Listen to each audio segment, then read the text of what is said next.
Hello friends, welcome back to my YouTube channel. आज के इस वीडियो में हम लोग इम्पोर्टेंट अपॉइंटमेंट्स को देखेंगे। अगर आप वन डे कॉम्पिटिटिव एग्ज़ाम की तैयारी कर रहे हैं तो ये टॉपिक आपके लिए बहुत ही इम्पोर्टेंट रहने वाला है, क्योंकि लगभग आपके सभी पेपर्स में इससे सवाल आते ही आते हैं।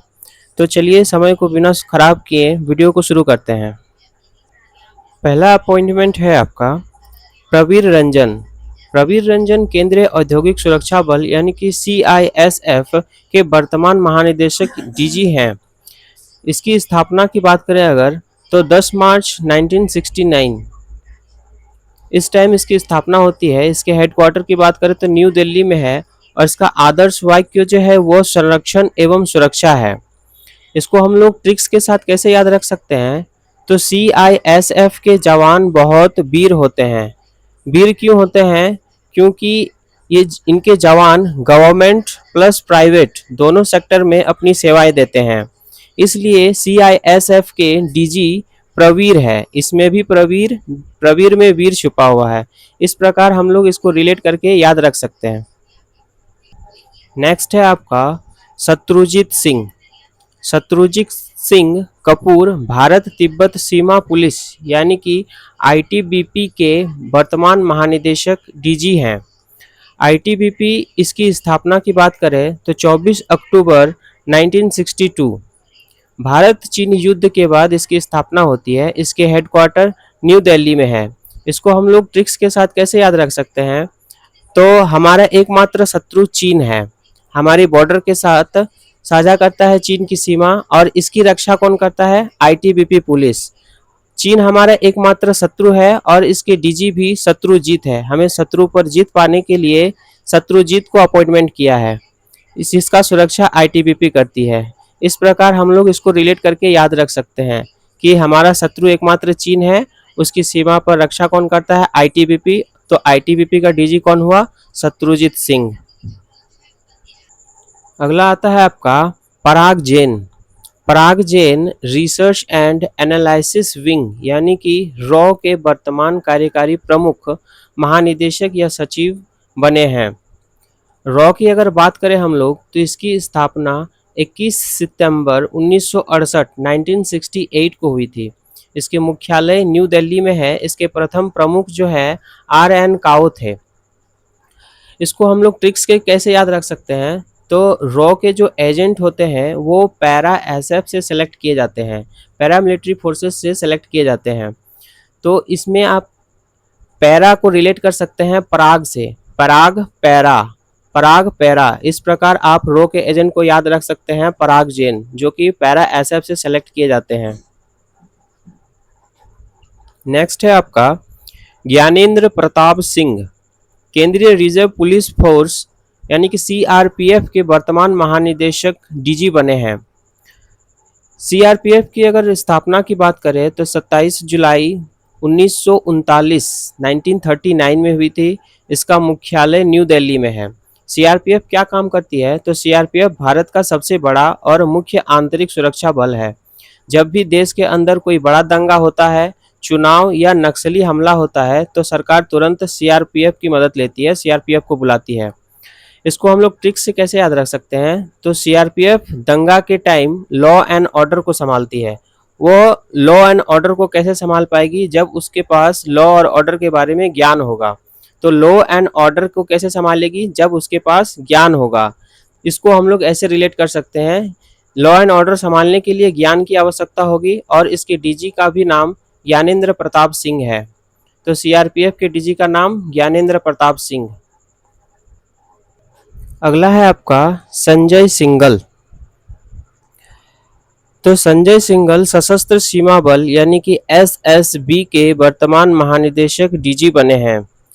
संजय सिंघल को SSB के साथ कैसे रिलेट कर सकते हैं? संजय सिंघल, इसमें भी पहला लेटर SS और SS में भी SS पहला लेटर है। इससे आप रिलेट करके आप इसको याद रख सकते हैं। नेक्स्ट है आपका परमेश शिवमणि। भारतीय तटरक्षक यानी कि इंडियन कोस्ट गार्ड के वर्तमान DG बने हैं। इंडियन कोस्ट गार्ड इसके मुख्यालय की बात करें तो न्यू दिल्ली में है। इसको हम लोग ट्रिक्स के साथ कैसे याद रख सकते हैं, तो भगवान शिव को परमेश्वर कहा जाता है। भगवान शिव को परमेश्वर कहा जाता है क्योंकि उन्होंने समुद्र मंथन के दौरान कोस्ट में रहने वाले लोगों के लिए विष पी लिया था। कोस्ट वालों की रक्षा करने के लिए उसने विष पी लिया था। तो इसको हम लोग कैसे रिलेट करेंगे, भगवान शिव परमेश शिव मणि, भगवान शिव को ही परमेश्वर कहा जाता है और परमेश शिव मणि भी इंडियन कोस्ट गार्ड के डीजी हैं। इस प्रकार आप इसे रिलेट करके याद रख सकते हैं। नेक्स्ट है आपका DRDO, doctor Sameer V Kamat रक्षा अनुसंधान एवं विकास संगठन DRDO के वर्तमान अध्यक्ष बने हैं। DRDO की बात करें तो इसकी स्थापना 1958 को हुई थी। इसके मुख्यालय DRDO भवन न्यू दिल्ली में है। इसके नाम को याद रखने का ट्रिक्स है, DRDO की जो मिसाइलें होती है वो हवा यानी कि हवा को समीर भी कहा जाता है में उड़कर दुश्मनों पर कयामत ढाती है, इसलिए उसके बॉस समीर भी कामत। DRDO की मिसाइलें हवा यानी कि समीर में उड़कर दुश्मनों पर कयामत को कामत से रिलेट कर सकते हैं और इसके बॉस का नाम समीर वी कामत है। तो DRDO से DRDO को याद रखेंगे और इसके मिसाइल से हवा में जो वार करती है समीर से समीर को याद रखेंगे। जनरल उपेंद्र द्विवेदी भारतीय थल सेना के 30वें थल सेना प्रमुख चीफ ऑफ आर्मी स्टाफ बने हैं। इसको हम लोग ट्रिक्स से कैसे रिलेट कर सकते हैं, तो हमारी थल सेना के पास लड़ाई के लिए बहुत सारे उपदेश हैं। उनके लिए उन्होंने लड़ाई क्षेत्र में 2 वेदें पढ़ चुकी हैं। उपदेश से आप लोग उपेंद्र को रिलेट करेंगे और वेद से द्विवेदी को। उपेंद्र द्विवेदी, तो चीफ ऑफ आर्मी स्टाफ कौन है, उपेंद्र द्विवेदी। क्यों, क्योंकि हमारी थल सेना ने इसके लिए बहुत सारे उपदेश दे रखे हैं, बहुत सारे वेद 2 वेद पढ़ चुके हैं। इससे हम लोग इसको उपेंद्र द्विवेदी को रिलेट कर सकते हैं। नेक्स्ट आता है एयर मार्शल नागेंद्र कपूर भारतीय वायुसेना के वर्तमान उप प्रमुख vice chief of air staff बने हैं। इसको हम लोग कैसे रिलेट कर सकते हैं, तो कपूर की तरह हवा में उड़ जाता है, किसी को भी दिखाई नहीं देगा और नंगे की तरह दुश्मनों को डस लेगा और नाग की तरह दुश्मनों को डस ले। यहाँ पर नाग की तरह दुश्मनों को डस ले, तो हमने vice chief of air staff किसे चुना है, नागेंद्र कपूर, जो कपूर की तरह हवा में उड़ जाए और नाग की तरह दुश्मनों को डस ले। इस प्रकार हम लोग जो कपूर है उससे कपूर को रिलेट करेंगे और नाग से नागेंद्र को, तो नागेंद्र कपूर हमारे vice chief of air staff है। नेक्स्ट है आपका TCA कल्याणी भारत के 29वें महालेखा नियंत्रक controller general of accounts CGA हैं। CGA का मेन काम क्या रहता है, यह भारत सरकार की जो अकाउंट है, जो फंडिंग का पैसा रहता है उसकी देखरेख करता है। तो जब इस अकाउंट की जो प्रबंधन है वो सही हाथों में रहेगी तभी देश के नागरिकों का कल्याण होगा। जब देश के खातों का प्रबंधन सही हाथों में होगा तभी देश के नागरिकों का कल्याण होगा। भाई इस पैसे का कहीं भी मिसयूज नहीं होना चाहिए, इसका सही हिसाब किताब रहना चाहिए, तभी देश के लोगों का कल्याण होगा। तो इस प्रकार CGA का हम लोग जो हेड है उसको हम लोग कल्याण नाम को इस प्रकार रिलेट करके याद रख सकते हैं। नेक्स्ट आता है संजय मल्होत्रा भारतीय रिजर्व बैंक RBI के 26वें नंबर के गवर्नर बने हैं।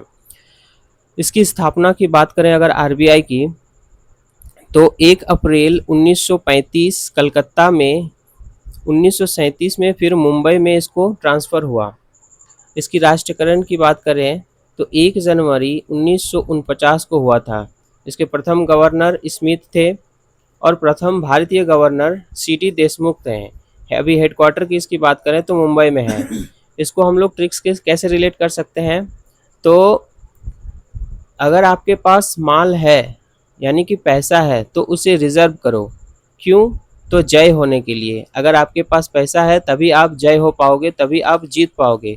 तो माल हो को रिलेट कर सकते हैं आरबीआई से, क्योंकि वो पैसे को रिजर्व करके रखती है और ठीक संभाल के रखती है फ्यूचर रेफरेंस के लिए। माल हो तभी आप जय हो पाओगे। आरबीआई को रिलेट कर सकते हैं क्योंकि वे पैसे को रिजर्व करते हैं। माल हो तो आप जय होंगे। नेक्स्ट है आपका अरिजीत।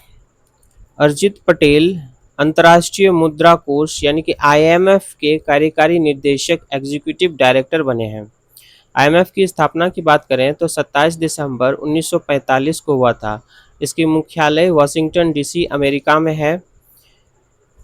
उर्जित पटेल को हम लोग कैसे रिलेट कर सकते हैं? तो आईएमएफ क्या करता है, किसी भी देश को लोन देता है।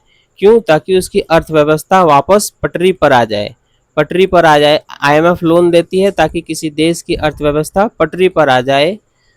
तो पटरी से हम लोग पटेल को रिलेट करेंगे और वह देश क्या होता है, आर्थिक ऊर्जा से ऊर्जित हो जाता है।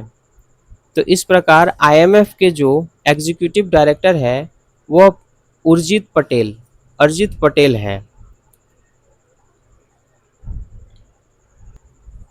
नेक्स्ट है आपका रवि अग्रवाल। केंद्रीय प्रत्यक्ष कर बोर्ड सीबीडीटी के वर्तमान अध्यक्ष बने हैं।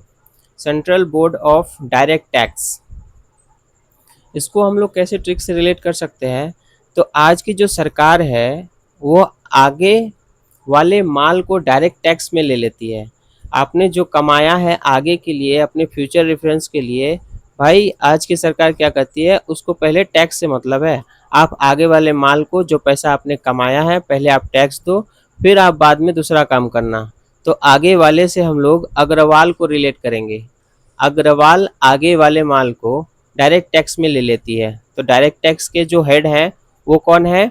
तो अग्रवाल साहब, रवि अग्रवाल।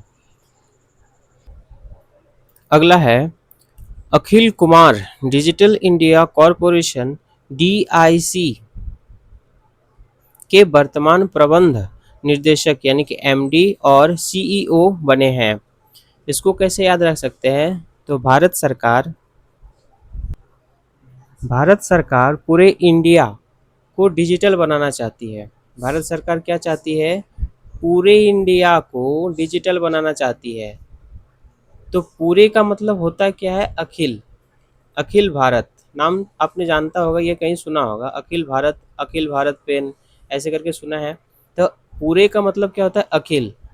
भारत सरकार क्या कर रही है? पूरे इंडिया को डिजिटल बनाना चाहती है। तो पूरे इंडिया को डिजिटल बनाएगी, इसलिए उन्होंने अखिल कुमार को इसके लिए अपॉइंट किया है। नेक्स्ट है एजेंटी Srinivas. National stock exchange NSE के गवर्निंग बोर्ड के वर्तमान चेयरपर्सन है। नेशनल स्टॉक एक्सचेंज, इसमें क्या होता है, शेयरों को खरीदा और बेचा जाता है। तो शेयरों का घर श्रीनिवास से रिलेट कर सकते हैं। एनएसई को क्या होता है? ये शेयरों का घर होता है। तो इसको रिलेट हम लोग श्रीनिवास से कर सकते हैं। निवास का मतलब भी घर ही होता है। ये एनएसई क्या करता है? ये अर्थव्यवस्था का इंजन होता है। ठीक है, क्योंकि इसमें शेयरों का जो बाय और सेल किया जाता है। तो अर्थव्यवस्था का इंजन, इससे हम लोग इंजेटी को रिलेट कर सकते हैं और शेयरों का घर से हम लोग श्रीनिवास को रिलेट कर सकते हैं। भारतीय रिजर्व बैंक आरबीआई के 4 वर्तमान डिप्टी गवर्नर कौन कौन है? तो शिरीष चंद्र मुर्मू, रविशंकर, स्वामीनाथन जे और पूजा गुप्ता। इसको आप लोग भगवान शिव जी से रिलेट कर सकते हो। तो शीर्ष यानी कि शीर्ष पर चंद्र है, भगवान शिव के हैं। शंकर बोला जाता है उनको स्वामीनाथ बोला जाता है और उसकी पूजा की जाती है। तो आरबीआई के 4 वर्तमान डिप्टी गवर्नर कौन है? भगवान शिव जी के 4 नाम। उनके शीर्ष पर चंद्र है, शंकर, स्वामीनाथ और उनकी पूजा की जाती है। पर्वत नैनी हरीश संयुक्त राष्ट्र यानी कि यूएन में भारत के स्थायी प्रतिनिधि हैं। हम लोग यूएन में भारत की तरफ से किसको भेजेंगे?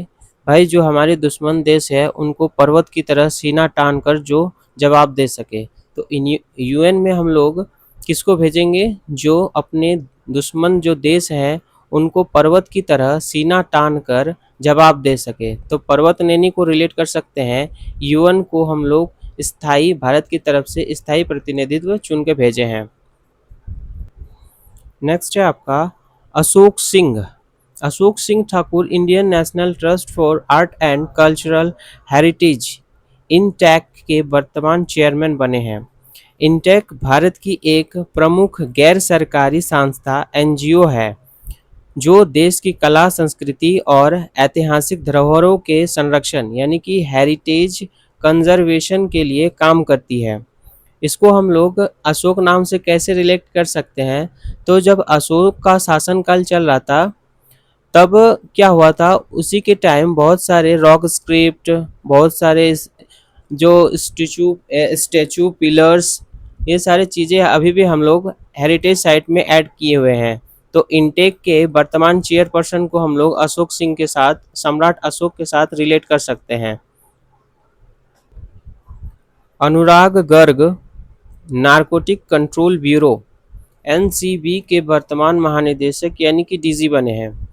तो इसको ट्रिक से कैसे रिलेट कर सकते हैं? अन्नू का ड्रग्स लेने से जो नशा चढ़ा है वह पानी के गड़गड़ाहट गड़गड़ से करने से ही जाएगा। तो अन्नू नाम की कोई लड़की है, उन्होंने ड्रग्स लिया था, उसके ड्रग्स का नशा कैसे उतरेगा? तो उसको पानी के गड़गड़ाहट करने पड़ेंगे। तो अनु से अनुराग और गर्ग से गड़गड़ाहट से गर्ग को रिलेट करेंगे। ड्रग से हम लोग एनसीबी को रिलेट करेंगे। नेक्स्ट है आपका सतीश कुमार।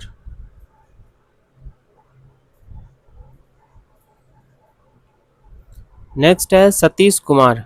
सतीश कुमार भारतीय रेलवे बोर्ड के वर्तमान चेयरमैन एंड मुख्य कार्यकारी अधिकारी सीईओ बने हैं। सतीश कुमार को हम लोग कैसे रिलेट करेंगे? तो सटीक से। भारतीय रेलवे की स्पीड और समय हमेशा सटीक करने की आवश्यकता है, इससे आदमी बहुत परेशान रहता है, ट्रेनें घंटों घंटों लेट रहती है। तो सतीश कुमार जी आपसे रिक्वेस्ट है कि ट्रेनों की स्पीड और समय हमेशा सटीक कीजिए। तो सटीक से हम लोग सतीश को रिलेट करेंगे। सटीक सतीश एक जैसा साउंड क्रिएट कर रहा है, सटीक सतीश। तो सटीक सतीश सतीश कुमार भारतीय रेलवे बोर्ड के वर्तमान चेयरमैन और मुख्य कार्यकारी अधिकारी बने हैं। नेक्स्ट है Anil Kumar Lohati telecom regulatory authority of India trial के वर्तमान चेयरमैन है। तो इसको हम लोग कैसे याद रख सकते हैं? आजकल जो ट्रायल के नियम हैं वो बिल्कुल नील है, कोई सा भी टेलीकॉम कंपनी उनके नियमों का पालन नहीं करती है, अपनी मनमानी नियम रेगुलेट करती है। तो नील से अनिल को हम लोग याद करेंगे। नील से अनिल को ट्रायल के जो नियम है वो पूरी तरह से नील हो चुकी है। नील से अनिल। अनिल कुमार ट्रायल के वर्तमान चेयरमैन बने हैं। नेक्स्ट है आपका एल सत्य श्रीनिवास एशियाई विकास बैंक एडीबी में भारत के कार्यकारी निर्देशक हैं। इसको हम लोग कैसे रिलेट कर सकते हैं? तो एशियन डेवलपमेंट बैंक। विकास कैसे होगा? जब निवास बनते दिखेगा आपको, यानी कि घर बनते हुए दिखेगा, तो आप उससे पता लगा सकते हैं कि हाँ भाई डेवलपमेंट हो रहा है, एशिया का डेवलपमेंट हो रहा है। तो एशियन डेवलपमेंट बैंक का श्रीनिवास कार्यकारी निर्देशक है। अगर हम लोग एशियन डेवलपमेंट बैंक की प्रेसिडेंट की बात करें तो मासोता कांडा है और इसका हेडक्वार्टर मनीला फिलीपींस में है। नेक्स्ट है आपका R Doraiswamy life insurance corporation of India LIC के वर्तमान chief of executive officer CEO एवं मैनेजिंग डायरेक्टर MD बने हैं। अगर LIC की बात करें तो LIC की स्थापना 1 सितंबर 1956 को की गई थी। इसका हेडक्वार्टर मुंबई महाराष्ट्र में है। इसको हम लोग ट्रिक से कैसे याद रख सकते हैं? तो LIC वाले डोर के स्वामी होते हैं। LIC वाले क्या होते हैं? डोर के स्वामी होते हैं। क्योंकि क्या करते हैं वे? वे इंश्योरेंस देकर हमारे घर और फैमिली मेंबर्स की सुरक्षा करते हैं। तो एलआईसी के जो एग्जीक्यूटिव ऑफिसर हैं वो कौन है? डोरा स्वामी। डोरा स्वामी, यहाँ से आप लोग डोर यानी कि दरवाजे के स्वामी होते हैं, क्योंकि वे हमारे इंश्योरेंस देकर फैमिली और घर की सुरक्षा देते हैं। तो डोर से डोरा स्वामी को रिलेट कर सकते हैं। नेक्स्ट है दीपक गुप्ता। दीपक गुप्ता गेल इंडिया लिमिटेड के वर्तमान चेयरमैन एंड प्रबंधन निदेशक सीएमडी बने हैं। इसको हम लोग ट्रिक से कैसे रिलेट कर सकते हैं? तो घर का गैस सिलेंडर यानी कि गेल जब खत्म हो जाता है तब हम लोग दीपक जलाते हैं और उससे आग जलाकर खाना बनाते हैं। तो इसको हम लोग इस प्रकार रिलेट कर सकते हैं, जब घर का गैस खत्म होता है तो हम लोग दीपक जलाते हैं। तो गेल का कार्यकारी अधिकारी कौन है? दीपक गुप्ता। नेक्स्ट है आपका Santosh Kumar Yadav. National highway authority of India, ये हाईवे बनाती है, के वर्तमान चेयरपर्सन है संतोष कुमार यादव। अभी की जो हाईवेज बन रही है उससे कोई भी संतुष्ट नहीं है, कोई भी संतुष्ट नहीं है, क्योंकि अभी सब कुछ करप्शन चल रहा है। सड़कों पर गड्ढे अभी भी बन रहे हैं, इसलिए हमारी जो सड़क व्यवस्था है उससे सब कोई संतोष नहीं है। इससे हम लोग national highway authority of India को संतोष कुमार यादव से रिलेट कर सकते हैं। नेक्स्ट है आपका Ajay Kumar Singh. Boxing federation of India BFI के वर्तमान अध्यक्ष बने हैं। इसको हम लोग ट्रिक से कैसे याद रख सकते हैं? तुम बॉक्सिंग सीख लो, तुम अजय हो जाओगे, तुम्हें कोई भी पराजित नहीं कर पाएगा। तो बॉक्सिंग से आप लोग बीएफआई को रिलेट कर सकते हैं और अजय से अजय सिंह को। बॉक्सिंग सीख लोगे तो आप अजय हो जाओगे। नेक्स्ट है आपका Anant Goenka, federation of India chambers of commerce and industry FICCI के वर्तमान अध्यक्ष हैं। Federation of Indian chamber of commerce and industry FICCI के वर्तमान अध्यक्ष अनंत कुमार गोयंका है। इसको हम लोग कैसे रिलेट कर सकते हैं? तो अनंत गोयंका को इंडस्ट्री और कॉमर्स के क्षेत्र में अपॉइंट किया गया है ताकि इंडस्ट्री अनंत तक चल सके और हमारी इंडिया की बेरोजगारी खत्म हो सके। तो फ्रेंड्स, अब तक हम लोगों ने जितने भी नए अपॉइंटमेंट्स हुए थे उन सभी को कवर्स कर लिया है ट्रिक्स के माध्यम से। तो अगर वीडियो को आपको अच्छा लगा है तो लाइक और सब्सक्राइब करना ना भूलें। Thank you.